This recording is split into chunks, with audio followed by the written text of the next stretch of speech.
Hello and welcome to this video identifying what that white powder on your bonsai or bonsai pot is and how to deal with it.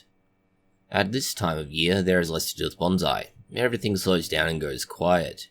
This means it is a good opportunity to take stock of what is happening and catch up on maintenance.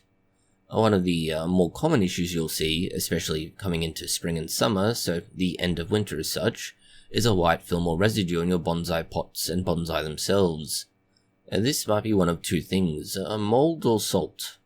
Neither one is good, but one is far worse than the other. Let's start with mould. Mould is a vast family of microscopic organisms that build up and become obvious. In the worst case scenario, this is not going to be a thin white film. It'll be large, thick and dark in colour, just like your girlfriend's boyfriend. Assuming it is the less significant, thin white and possibly verging on translucent mould, it's easier to handle.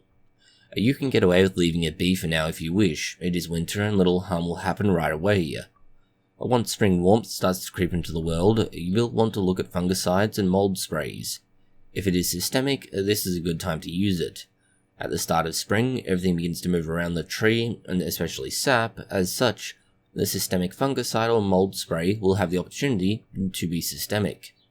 If the fungicide and mould spray is only topical, that is, you spray directly on the site, like tinea cream, you can do this in winter. It won't harm the tree, and it is arguably easier to apply since no leaves are present to get in the way, and you have more control over the application. And now for what if it is not mould or fungus. In this case, it is more likely to be salt residue. Now we do not mean salt like table salt, but instead minerals that have come out of suspension or accumulated as a residue. This is more likely to occur in either the bonsai pot itself or on the material you use as top dressing, especially true if you have gravel. This is also particularly noteworthy if you have mineral-rich water.